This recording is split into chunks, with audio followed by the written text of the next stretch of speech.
नमो भगवते वासुदेवाय। श्रीमद्भागवतं नवम स्कंद षष्ठाध्याय शबरी मुनिर अधोगतन। अम्बरीश महाराजेर वंशधरদের বর্ণনা করার পর ছিল সুখদেব গোস্বামী শশাদ থেকে মান্ধাতা পর্যন্ত সমস্ত রাজাদের বর্ণনা করেন এবং এই প্রসঙ্গে তিনি বর্ণনা করেছেন মহর্ষি শৌভরী কীভাবে মান্ধাতার কন্যাদের বিবাহ করেছিলেন। মহারাজ অম্বরীশের তিন পুত্র বিরূপ, কেতুমান এবং শম্ভু। বিরূপের পুত্র কৃষধ্বজ এবং তার পুত্র রথিতর নিঃসন্তান হওয়ায় তার অনুরোধে মহর্ষি অঙ্গিরা তার পত্নীর গর্ভে কয়েকটি সন্তান উৎপন্ন করেন। সেই সন্তানেরা রথিতর এবং অঙ্গিরা উভয়েরই বংশোদ্ভূত বলে পরিগণিত হয়েছিলেন।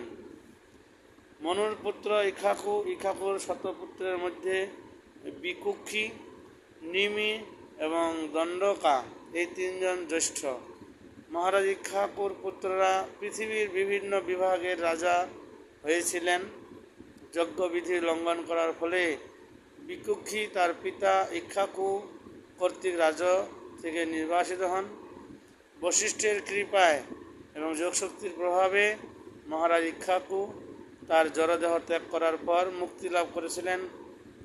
ইক্ষাকুর দেহ ত্যাগের পর তার পুত্র বিকুক্ষী ফিরে এসে রাজ্যভার গ্রহণ করেন।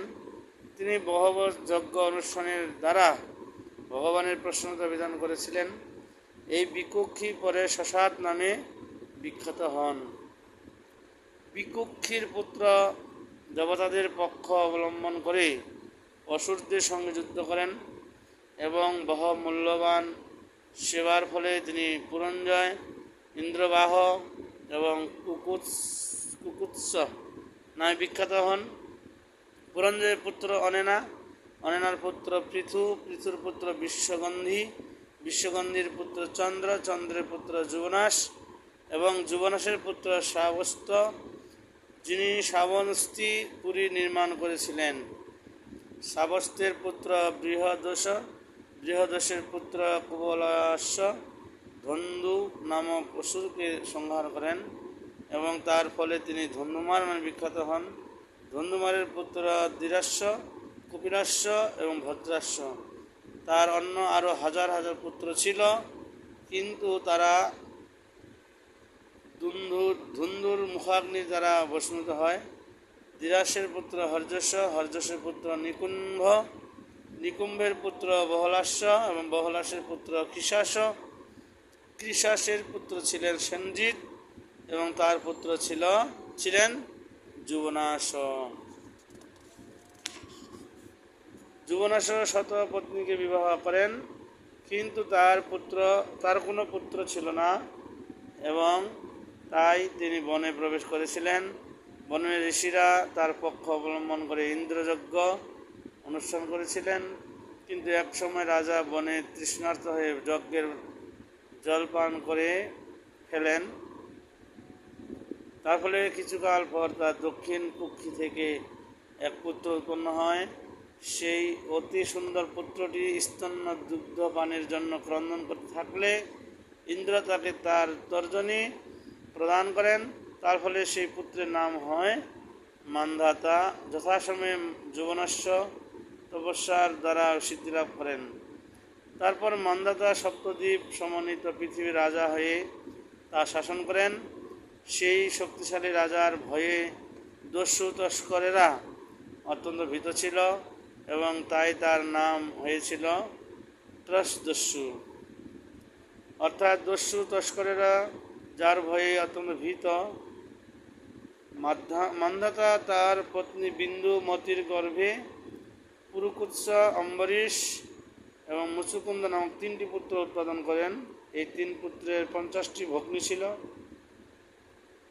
এবং তারা সকলেই শৌভরী ঋষির পত্নী হয়েছিলেন। এই প্রসঙ্গে ছিল সুখদেব গোস্বামী শৌভরী মুনির ইতিহাস বর্ণনা করেছেন, যিনি মৎস্য যুগলের জনক্রিয়া দর্শনে উত্তেজিত হয়ে যোগভ্রষ্ট হন এবং মৈথুন সুখ উপভোগের জন্য মান্ধাতার সবকটি কন্যাকে বিবাহ করতে চান। পরে শবরী মুনি সেই জন্য অত্যন্ত অনুতপ্ত হয়েছিলেন। এইভাবে তিনি বানপ্রস্থ অবলম্বন করে কঠোর তপস্যা করেছিলেন, তার ফলে সিদ্ধি লাভ করেছিলেন। এবং এই প্রসঙ্গে শ্রী সুখদেব গোস্বামী বর্ণনা করেছেন কীভাবে শবরী মুনির পত্নীরাও সিদ্ধি লাভ করেছিলেন। শ্রী শুক উবাচ বিরূপকেতু মাঞ্চ ভূরম্বরীশ সুতাত্রয় বিরূপাৎ দশহ ভূত তৎপুত্রস্ত রথিতর। শ্রী সুখদেব গোস্বামী বললেন, হে মহারাজ পরীক্ষিত, অম্বরীশের 3 পুত্র বিরূপ, কেতুমান, শম্ভু। বিরূপ থেকে পিশধ্বজ নামক পুত্রের জন্ম হয় এবং পিশধ্বজের পুত্র রথিতর। রথিতরস্য প্রজস্য ভার্যায়াম তন্তবেহস্থিত অঙ্গিরাজনয়ামাস ব্রহ্মবর্চস্বিন সুতান। রথিতর নিঃসন্তান ছিলেন, তাই তিনি মহর্ষি অঙ্গিরাকে তার জন্য সন্তান উৎপাদন করতে প্রার্থনা করেন। তার সেই প্রার্থনায় অঙ্গিরা রথিতরের পত্নীর গর্ভে কয়েকটি পুত্র সন্তান উৎপাদন করেন। সেই পুত্ররা সকলেই ব্রহ্মতেজ সম্পন্ন ছিলেন। বৈদিক যুগে ক্ষীণ বীর্য মানুষেরা উত্তম সন্তান উৎপাদনের জন্য অন্য কোনো বীর্যবান পুরুষের সাহায্য প্রার্থনা করতেন। এই সূত্রে স্ত্রীকে কৃষিক্ষেত্রের সঙ্গে তুলনা করা হয়। কৃষিক্ষেত্রের মালিক অন্য কোনো ব্যক্তিকে শস্য উৎপাদনের জন্য নিযুক্ত করতে পারেন, কিন্তু শস্য যেহেতু ভূমি থেকে উৎপন্ন হয়, তাই সেই শস্য সেই ভূমির মালিকের সম্পত্তি বলে মনে করা হয়। তেমনই কখনো কখনো স্বামী ব্যতিরেকে অন্য কোনো ব্যক্তির দ্বারা স্ত্রীতে সন্তান উৎপাদন করা হয়, কিন্তু সেই সন্তানকে সেই রমণীর পতির সম্পত্তি বলে মনে করা হয়। এই প্রকার সন্তানকে বলা হয় ক্ষেত্রজাত। যেহেতু রথিতরের কোনো পুত্র ছিল না, তাই তিনি এই প্রথার সুযোগ গ্রহণ করেছিলেন।